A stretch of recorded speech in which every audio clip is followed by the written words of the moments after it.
Beri tepuk tangan dong buat Tuhan kita yang baik. Bapak Ibu silakan duduk Bapak Ibu. Terima kasih rekan-rekan yang melayani. Puji Tuhan. Ya, beberapa minggu ini kita seperti tinggal di planet lain ya Bapak Ibu ya. Panasnya minta ampun gitu ya. 2 minggu lalu saya di Bandung, panasnya minta ampun. Seminggu yang lalu saya ada di Jogja, lebih parah lagi gitu ya. Dan saya berpikir saat saya kembali ke Salatiga akan mendapatkan hal yang sejuk ya. Tapi sepanjang 2 hari ini saya di Salatiga, saya sampai bilang sama istri saya, yuk kita beli kipas angin ya. Karena di tempat saya nggak ada kipas angin, ternyata panas sekali dan saya rasa Bapak Ibu juga mengalaminya ya kan. Ada yang di sini pakai jaket? Nggak ada ya, panas sekali gitu ya. Tapi dari kilas balik itu kita bersyukur kita sudah ada di 31 tahun gereja kita. Tepuk tangan buat kemurahan Tuhan. Ya, kita dari persekutuan doa, kita pindah ke ruko, kita pindah ke gedung bioskop Madya. Mungkin Genset gak tahu gedung Madya yang mana, yang sekarang GMS. Ya itu dulu gedung bioskop, ya sembari tempat ini dibangun dan kita ada di tempat ini, gitu ya. Saya generasi yang awal-awal di tempat ini gitu ya, bukan dengan fasilitas yang banyak Bapak Ibu gitu ya. Saya ingat kita pakai HP proyektor gitu ya, jadi nggak di sini, nyorotnya di sana gitu ya. Jadi kalau zaman dulu ya, itu adalah barang mewah gitu ya. Jadi teman-teman yang bertugas di sana harus nyatat dulu tulisannya gitu ya, setelah itu ditampilin gitu ya. Bisa bayangin kalau ada pendeta yang minta tiba-tiba lagu yang aneh aja.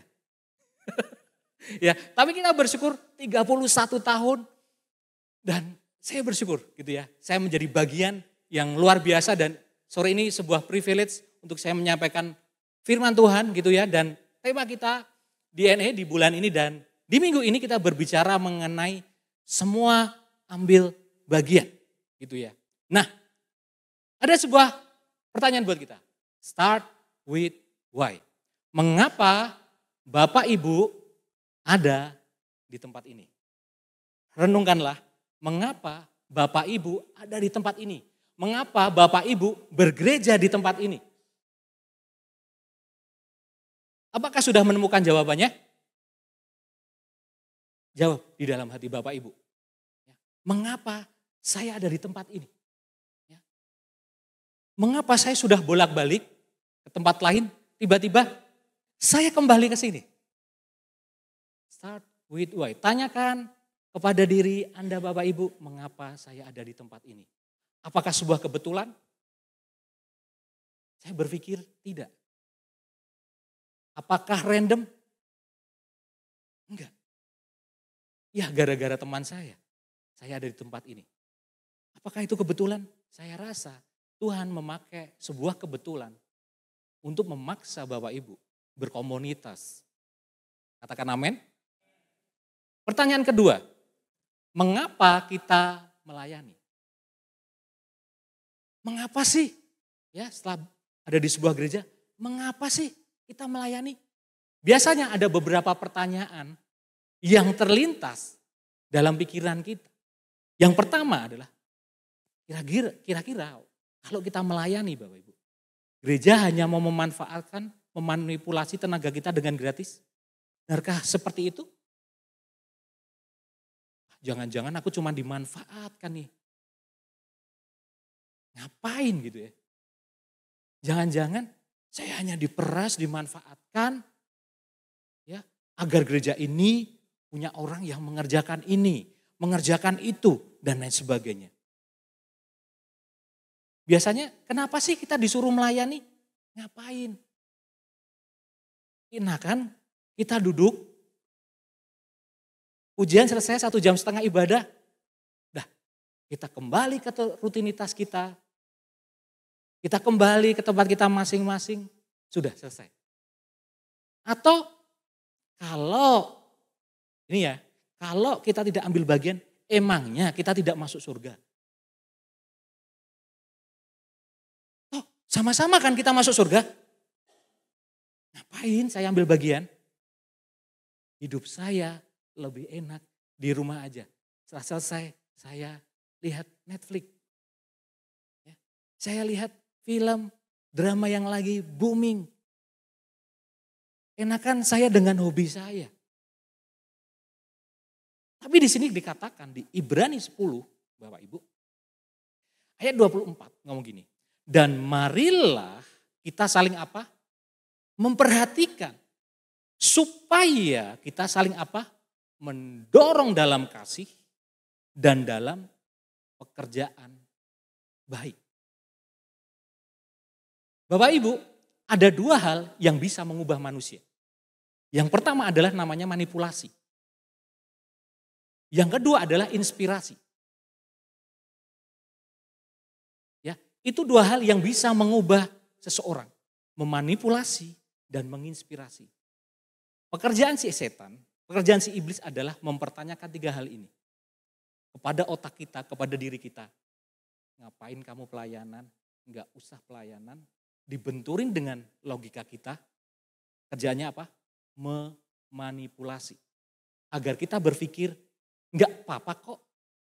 Kalau kita enggak pelayanan juga, saya pastinya masuk surga.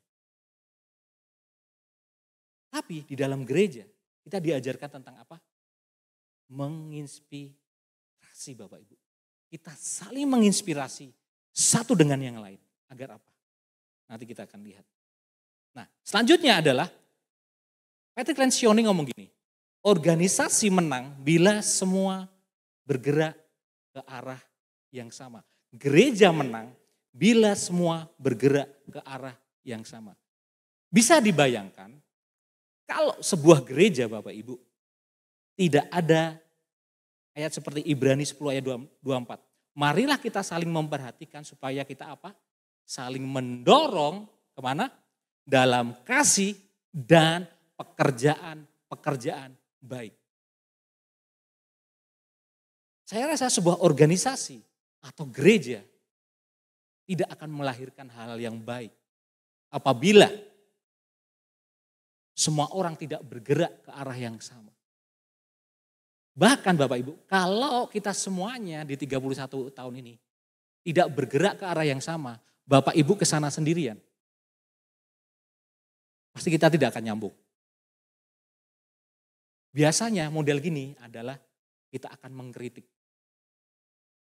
Kritikannya paling kencang. Kenapa Bapak Ibu? Kita tidak mendengar suara sebuah komunitas. Kelihatannya benar dan lain sebagainya. Tapi Bapak Ibu akan bergerak ke arah yang lain. Yang lain ke sono, Bapak Ibu ke sono. Tapi kita merasa kita bagian dari pekerjaan yang ada di sini. Nah, kita sudah 31 tahun, Bapak Ibu, Saudara semuanya. Ini kalau umur, ini lagi matang-matangnya umurnya. Ya, dewasa, ya, kalau cowok lagi gagah-gagahnya, lagi maco-maconya. Ya. Kalau cewek lagi bersinar, ya, sangat glow sekali gitu ya. Dan menarik semua orang. Pertanyaan buat kita. Kita di usia 31 tahun ini. Masih ada pertanyaan, mengapa kita melayani? Nah, saya akan bagikan 3 hal. Mengapa kita harus melayani, Bapak Ibu? Mengapa kita harus bergerak ke arah yang sama? Mengapa di Ibrani 10 ayat 24 ini harus kita kerjakan? Kata mendorong gitu ya ke arah yang jauh lebih baik. Yang pertama adalah enlargement. Ya. Artinya memperbesar atau diperbesar. Melayani akan memperbesar kapasitas Bapak Ibu. Yang setuju katakan amin. Saya ingat Bapak Ibu, saya memulai pelayanan di tempat ini sebagai seorang remaja di sekitar 20 tahun. Gitu ya. Mimpin WL di antara anak-anak remaja dan lain sebagainya. Ya. Bersama dengan anak-anak remaja saya masih ingat gitu ya. Saya suruh sharing, saya berpikir saya sudah sharing firman Tuhan begitu lama. Sampai peringatan gitu ya. Tapi ternyata saya sharing ternyata masih 5 menit Bapak Ibu. Saya berpikir saya sudah 15-20 menit. Itu kan apa? Nervous, grogi, dan lain sebagainya. Saya memimpin pujian di usia 21 tahun. Ada yang di sini sudah memimpin pujian di 21 tahun. Di ibadah pagi. Ya. Setelah sekian lama, orang-orang di sekitar saya mendorong saya memimpin pujian. Ya. Apakah berhasil dengan baik? Enggak. Grogi gitu ya, dan lain sebagainya. Dan ada sebuah kritikan. Ya, saya masih dengar dan saya masih ingat. Lain kali WL-nya jangan itu lagi gitu ya. Tapi hari itu saya belajar bahwa memang saya harus dikritik. Dan saya harus belajar jauh lebih baik lagi. Melayani akan memperbesar diri kita dan kapasitas yang ada. Bagi anak muda, mungkin apa ekspektasimu hari-hari ini gak sesuai dengan keadaanmu hari ini. It's okay. Tapi kita terus memperbesar kapasitas yang Tuhan berikan lewat pelayanan. Dan ketahuilah bahwa Tuhan tertarik untuk memperbesar diri kita karena Dia perlu memperbesar diri kita. Kenapa? Ini dia. Sebelum Dia mempercayakan yang lebih besar, yang perlu kita kelola dalam kehidupan kita. Ada hal yang besar di depan sana, tapi kita belum bisa mengelola Bapak Ibu. Bisa dibayangkan, kalau saya waktu itu 21 tahun tiba-tiba saya mimpin Natal. Ya. Kita tiap Desember ada, ya. Tiba-tiba saya mimpin Natal. Jadi WL di Natal. Dengan ribuan orang. Kira-kira apa yang terjadi Bapak Ibu? Bubar itu acaranya. Karena saya merasa saya bisa, saya besar, dan saya memimpin atau saya jadi worship leader. Tapi pertanyaannya, setelah tahun-tahun kemudian, siapa yang Bapak Ibu lihat setiap Desember di Pancasila? Waktu itu. Saya. Gitu ya. Bapak Ibu, seringkali kita gak mau mengelola. Pelayanan mengajarkan kita memperbesar diri kita dengan apa? Mengelola apa yang Tuhan percayakan dalam komunitas. Impian kita besar, tapi kita pengennya meraihnya ke sana. Kita mulai dari hal yang kecil. Barang siapa ingin menjadi yang terbesar atau menjadi besar, hendaklah dia menjadi apa? Pelayan. Pelayan. Ternyata untuk menjadi besar, kita belajar menjadi pelayan. Kira-kira susah enggak? Susah Bapak Ibu. Kalau terbiasa kita jadi bos, kita owner, tiba-tiba di gereja, mindset kita dibalik. Kita yang disuruh-suruh, kita yang dikongkon-kongkon. Kira-kira dalam hati Bapak Ibu, pasti ada sesuatu yang dikoyak oleh Tuhan. Lah biasanya aku yang nyuruh-nyuruh kok, sekarang aku disuruh-suruh. Nah sekarang kok aku diatur-atur? Kira-kira Bapak Ibu, Tuhan sedang mengajarkan apa? Banyak hal. Untuk apa? Mengelola kehidupan kita. Yesus tidak menunggu sampai para murid matang rohani sebelum memberi tanggung jawab. Ia berjalan bersama mereka selagi mereka belajar. Percayalah Bapak Ibu, kita ini melayani saling belajar. Yang lebih tahu duluan akan mengajari yang belum tahu. Ingat cerita Yesus? Murid-muridnya Yesus, jabatannya apa? Pemungut cukai, nelayan, dan sebagainya. Tapi kita tahu, Tuhan tidak menunggu yang nelayan jadi juragan nelayan. Ya kan? Punya kapal dulu, enggak. Tapi Yesus bersama murid-muridnya memproses kehidupan. Agar apa Bapak Ibu? Mereka bertumbuh bersama-sama. Yesus memberikan ruang apa namanya? Ruang kesalahan agar mereka bertumbuh dengan baik. Kalau hari itu, ya 25 tahun yang lalu, para senior saya, para kakak-kakak rohani saya tidak memberikan ruang kesalahan buat saya untuk bertumbuh. Hari itu mungkin saya sudah keluar dari gereja. Sama seperti Yesus. Yesus memberikan ruang kesalahan dalam pelayanan. Kita bukan mencari orang yang sempurna dalam pelayanan. Tapi bagaimana kita saling melengkapi, bagaimana kita saling bertumbuh bersama-sama. Dalam apa? Pelayanan, Bapak Ibu. Seringkali kita berpikir termanipulasi. Saya call back ke depan tadi. Apa Bapak Ibu? Termanipulasi suara yang mengatakan, kamu tidak layak, gak usah pelayanan, rumah tanggamu belum harmonis. Wes toh gak usah, nanti kamu malah memalukan. Gak usahlah ambil bagian, dan lain sebagainya.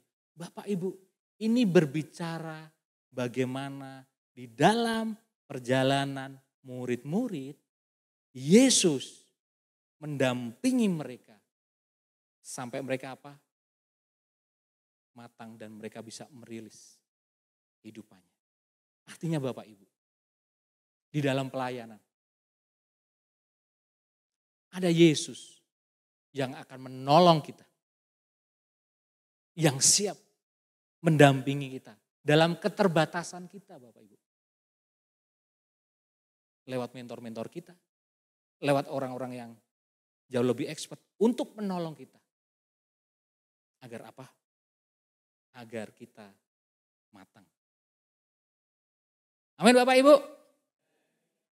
Yesus tidak pernah mencari yang sempurna. Yesus memakai orang-orang yang biasa. Menjadi orang-orang yang luar biasa di dalam pekerjaannya. Dia tidak mencari orang yang luar biasa. Yesus temui banyak orang yang di luar sana. Untuk apa? Menjadi alat dan lain sebagainya. Ketika perubahan menjadi penting, tidak berubah akan menjadi sesuatu yang merusak. Bapak Ibu, kita perlu dirubah kehidupan kita. Lewat apa? Lewat di mana kita ambil bagian Bapak Ibu. Perubahan itu penting dalam kehidupan kita. Ambil perubahan-perubahan penting. Bagi Bapak Ibu yang hari-hari ini mungkin masih berpikir, layani enggak ya? Ikut ambil bagian enggak ya? Dan lain sebagainya. Apapun itu Bapak Ibu, perubahan perlu dalam kehidupan kita. Seringkali kita berpikir, begini aja. Keputusan saya begini aja. Sebenarnya itulah yang merusak kita. Karena kita nggak mau ambil challenge, kita nggak mau ambil tantangan untuk kita bersama-sama. Aku nanti takut, nanti bergesekan, bersinggungan, dan lain sebagainya. Tapi percaya Bapak Ibu, itu akan terjadi. Tapi bagaimana saat kita ambil bagian, itu akan merubah kehidupan kita. Saat kita melayani, itu akan membuat kita semakin matang dan dewasa di dalam kehidupan kita. Perubahan karakter, kita lihat Bapak Ibu. Perubahan karakter tidak terjadi dalam satu malam. Walaupun sesungguhnya tidak perlu 40 tahun untuk bangsa Israel berubah. Berapa bulan yang lalu saya berbicara ada berapa? 44 transit. Saya sharing di ibadah pagi. 44 tempat yang seharusnya bangsa Israel berjalan hanya butuh 20 hari. Maksimal 30 hari. Tapi bangsa Israel butuh berapa? 40 tahun dan 44 tempat. Mereka harus apa? Belajar merubah karakter mereka. Namun sejarah mencatat bahwa 40 tahun dibutuhkan untuk mempersiapkan mereka untuk kemudian apa? Mengelola apa yang Tuhan ingin mereka kelola. Bapak Ibu, siapakah Bapak Ibu mengambil bagian? Agar Bapak Ibu memperbesar kapasitas Bapak Ibu. Tuhan pengen mengajarkan Bapak Ibu mengelola apa yang seharusnya Bapak Ibu kelola. Tapi kita nggak tahu. Atau kita nggak mau. Atau kita takut. Saatnya Bapak Ibu untuk kita merubah karakter kita jauh lebih baik lagi. Lewat kita ambil bagian dalam pelayanan. Banyak hal Bapak Ibu yang kita tidak temui. Bisa bayangkan Bapak Ibu, kalau itu dipraktekkan di perusahaan kita. Di perusahaan kita mencari orang yang baik dan bisa bekerja. Hanya di pelayanan kita menerima orang apa adanya. Oke, dia tidak menuntut standar di awal. Tapi kita belajar bersama-sama. Bukannya tidak ada standar. Tapi kita mulai dari start yang berbeda-beda. Di perusahaan kita harus interview Bapak Ibu. CV Bapak Ibu harus bagus. Karena apa? Mereka mengelola apa yang mereka harus kelola. Tapi hari ini kita belajar Bapak Ibu. Bahwa perubahan karakter Tuhan inginkan. Bapak Ibu, mari kita kelola apa yang harus kita kelola. Tuhan sudah menyediakan hal-hal yang baik di depan sana. Dengan apa yang kita lakukan. Yang kedua Bapak Ibu. Oke, next. Nah, ini berbicara tentang apa yang kita pelajari dalam pelayanan saat kita ambil bagian. Kerendahan hati, tadi sudah saya singgung. Pembelajar sejati mengakui bahwa mereka tidak tahu segalanya. Ada Bapak Ibu, kalau kita dalam pelayan mungkin ada yang sotoy gitu, ada yang sok tahu dalam dan sebagainya. Tapi kita belajar Bapak Ibu. Di dalam pelayanan kita belajar kerendahan hati. Di dalam pelayanan, belajar pelayanan dan kita ambil bagian. Apa Bapak Ibu? Rasa ingin tahu. Itulah yang menyebabkan kita menjadi orang-orang yang saat kita belajar, kita akan semakin pandai dan kita expert di bidangnya. Yang ketiga, kita didorong pengembangan rohani dan kepemimpinan. Ya. Saya belajar Bapak Ibu, 25 tahun kepemimpinan saya dimulai di gereja ini. Karena apa Bapak Ibu? Saat SMA saya itu suka bolos pramuka. Kalau hari Senin, saya itu pasti paling belakang, gitu ya kan. Ya, yang lain baris berbaris, gitu ya. Saya nggak mau, gitu ya kan. Kepemimpinan pramuka saya nggak pernah hadir, gitu ya, dan lain sebagainya. Selalu Bapak Ibu, ya, kepemimpinan. Saya nggak pernah figur di rumah aja, bapak saya tidak pernah melihat bapak saya memimpin, gitu ya kan. Saya nggak pernah melihat figur kepemimpinan. Di gereja ini saya belajar bagaimana cara memimpin dan sebagainya. Dimulai dari 4 orang di tempat itu saya diserahin 4 pelajar, gitu ya. Dimulai dari 4 pelajar, Bapak Ibu. Tapi saya belajar, terus belajar dari pemimpin kita, bagaimana mengelola anak-anak muda, bagaimana dipercaya untuk mengembangkan anak-anak muda yang harus dipercayakan. Dikembangkan rohaninya. Merayakan pertumbuhan, bukan hanya kesempurnaan. Kita, di My Team kita, karena kita berkomunitas dan kita ambil bagian, kita merayakan pertumbuhan sedikit demi sedikit. Kita tidak dituntut kesempurnaan. Tapi kita saling merayakan pertumbuhan kita masing-masing. Bapak Ibu sharing, Bapak Ibu kesaksian. Saat kita ambil bagian di dalam pelayanan kita pun, kita akan selalu merayakan pertumbuhan setiap perkembangan pelayanan Bapak Ibu. Itu tidak dijumpai saat Bapak Ibu di perusahaan, di dunia kerja. Bapak Ibu maju tidak maju, tidak ada akan merayakan Bapak Ibu. Jadi Bapak Ibu, inilah kenapa kita harus ambil bagian di dalam pelayanan. Yang kedua Bapak Ibu, kita berbicara tentang entrustment. Entrustment ada 2 komponen di dalam kata ini, selain percaya. Trust ada kata tanggung jawab, responsibility. Trust. Kenapa Bapak Ibu? Kepercayaan adalah bentuk motivasi. Manusia tertinggi, ia mengeluarkan yang terbaik dari diri orang. Saat Bapak Ibu belajar melayani, apakah ditanya, sudah punya pengalaman apa? Enggak ya Bapak Ibu? Tapi Bapak Ibu hanya, mau enggak pelayan ini? Mau. Bapak Ibu bisa mengerjakan? Oh bisa nih. Dipercaya lagi, bisa nih. Dan lain sebagainya. Dan dia saat kepercayaan ini dan kita dipercaya, ternyata ia akan mengeluarkan hal yang terbaik dari diri seseorang. Itulah powerfulnya saat kita ambil bagian Bapak Ibu. Saat kita belajar melayani, saat kita dipercaya, ternyata hal itu mengeluarkan potensi yang terbaik dari diri seseorang. Yang selama ini mungkin terpendam, yang selama ini mungkin Bapak Ibu, kita belum tahu potensinya.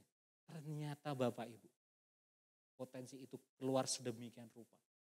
Potensi keluar itu tidak berbicara umur Anda sekarang Bapak Ibu. Bisa jadi potensi itu waktu Bapak Ibu sudah seusia. Oh, ternyata aku tuh punya potensi ya, yang selama ini gak ada ruang untuk aku mengeluarkan potensi. Potensi yang terbaik Bapak Ibu. Ya. Ada yang Bapak Ibu punya potensi yang selama ini apa? Menganyam bunga. Ya kan? Ternyata di Arimatia butuh. Yang selama ini aku mau keluarkan potensiku di mana ya kan? Muncul ada di situ Bapak Ibu. Muncul ada di situ Bapak Ibu. Ya nanti kita keluarkan potensi untuk gali kubur ya mungkin ya. Yang belum, ya siapa nih ya. Yang punya badan keker kayak Adera gitu ya. Ya kita keluarin. Ya. Tapi Bapak Ibu, saya ngomong gini. Itu bentuk kepercayaan. Saat pemimpin-pemimpin kita percaya kepada satu titik aja. Dia akan mengeluarkan yang terbaik. Dan saya yakin itu tidak terhentikan. Saat ada orang yang mempercayai kita. Seringkali Bapak Ibu, saya ingat gitu ya, banyak anak muda punya potensi. Tapi tidak ada yang mempercayai. Benar gak? Seringkali kan kita ini, alah dia bisa apa gitu ya. Ini adalah ruang yang terbaik, tempat yang terbaik untuk mengeluarkan potensi yang terbaik dari Bapak Ibu. Amin Bapak Ibu. Masih semangat ini? Saya lanjutkan ya. Matius 25 ayat 23. Maka kata tuannya itu kepadanya, baik sekali perbuatanmu itu, hai hambaku yang baik dan setia. Engkau telah setia memikul apa? Tanggung jawab. Setia dan tanggung jawab. Dalam perkara yang kecil, aku akan memberikan kepadamu tanggung jawab dalam perkara yang besar. Masuklah dan turutlah dalam kebahagiaan Tuhanmu. Ternyata setia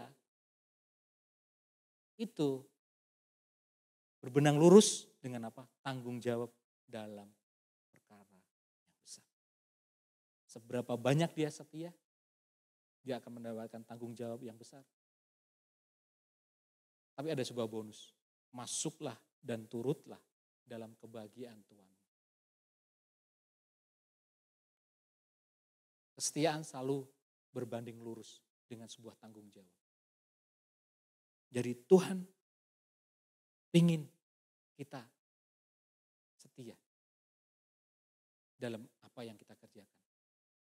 Ambil bagianlah Bapak Ibu, sekecil apapun itu, berkontribusilah. Yang mungkin Bapak Ibu beda dari dengan yang lain. Tapi buat saya, ruang inilah yang bisa membuat kita, Bapak Ibu, untuk terus diberikan kepercayaan. Yang ketiga Bapak Ibu, enjoyment. Ulangan 11 ayat 15 ayat 16. Dan dia memberi rumput di padangmu untuk hewanmu. Sehingga engkau dapat apa? Makan dan menjadi kenyang. Hati-hatilah supaya jangan hatimu terbujuk sehingga kamu menyimpang dengan beribadah kepada Allah lain dan sujud menyembah kepadanya. Kira-kira ada nggak ayat ini yang ganjil? Dia memberi rumput di padangmu untuk hewanmu sehingga engkau apa? Dapat menjadi kenyang. Setelah kenyang, Tuhan ngomong gini, ayat ini, hati-hatilah. Karena apa? Saat kita kenyang, kita itu terlena. Benar Bapak Ibu? Bapak Ibu, saat kita ada di rumah Tuhan, kita berkomunitas, kita itu dikasih makan. Tapi Bapak Ibu, ayat ini ngomong gini, hati-hatilah supaya jangan hatimu terbujuk sehingga kamu apa? Menyimpang. Saat kita ambil bagian dan kita berkomunitas, ini akan meminimalis kita apa? Menyimpang dari jalan-jalan Tuhan. Seringkali Bapak Ibu, saat kita ini diberkati dengan banyak hal, kita lupa Bapak Ibu. Gak perlulah ke gereja-gerejaan. Nih, semua hal sudah ada padaku. Tapi ingat Bapak Ibu, itu adalah saat kita kenyang. Dan tiba-tiba hatimu terbujuk dan tiba-tiba kita menyimpang. Ngeri gak Bapak Ibu? Ngeri Bapak Ibu. Kenyang dan menyimpang. Kita ada di zona nyaman, kita sepertinya baik-baik aja. Tapi tiba-tiba Bapak Ibu, kita menyimpang. Tapi dengan kita pelayanan Bapak Ibu, ada banyak orang yang mengingatkan kita. Kita dijagain satu dengan yang lain Bapak Ibu. Saat engkau kenyang, engkau tidak terlena. Bangun. Bangun. Saat engkau ambil bagian, engkau ada berada dengan komunitas yang tepat. Karena apa? Kita sedang apa? Belajar merubah karakter dalam pertumbuhan kita masing-masing. Tuhan ingin engkau dipercayakan banyak orang. Tapi hati-hati. Kalau engkau tak mampu menjaga keseimbangan, apa yang datang hanya akan membuat engkau menyimpang dari jalannya.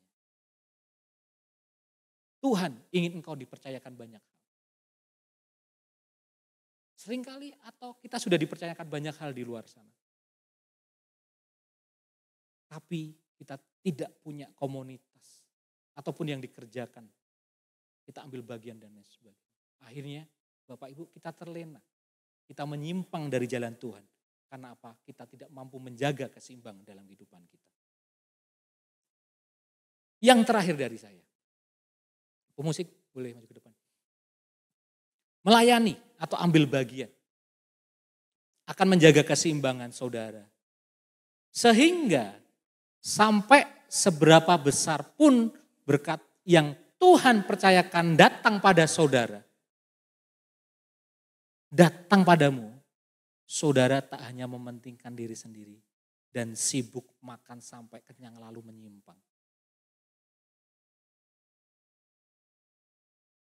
Seberapa besar pun yang Tuhan percayakan engkau kelola, engkau bisa menyalurkannya dan bisa berbahagia, menikmati berkat-berkat yang datang dan melalui hidupmu.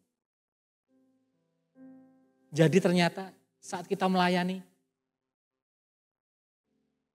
bukan cuma buat diri kita Bapak Ibu. Bukan buat diri kita.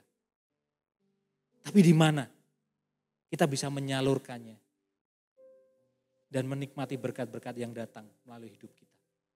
Karena apa? Banyak dampak saat kita melayani Tuhan. Itu sebuah hal yang menjaga keseimbangan Bapak Ibu. Saudara belajar tidak mementingkan diri sendiri. Saudara sedang tidak belajar egois. Saudara sedang belajar mengikis keegoan kita. Seperti kata-kata ini. kiranya berkat yang Tuhan percayakan datang padamu. Saudara tak hanya mementingkan diri sendiri dan sibuk makan sampai kenyang lalu menyimpang. Dengan komunitas yang baik. Dengan orang-orang yang menolong kita semuanya. Saat kita melayani, kita mampu menjaga keseimbangan kehidupan kita. Untuk kita terus takut akan Tuhan.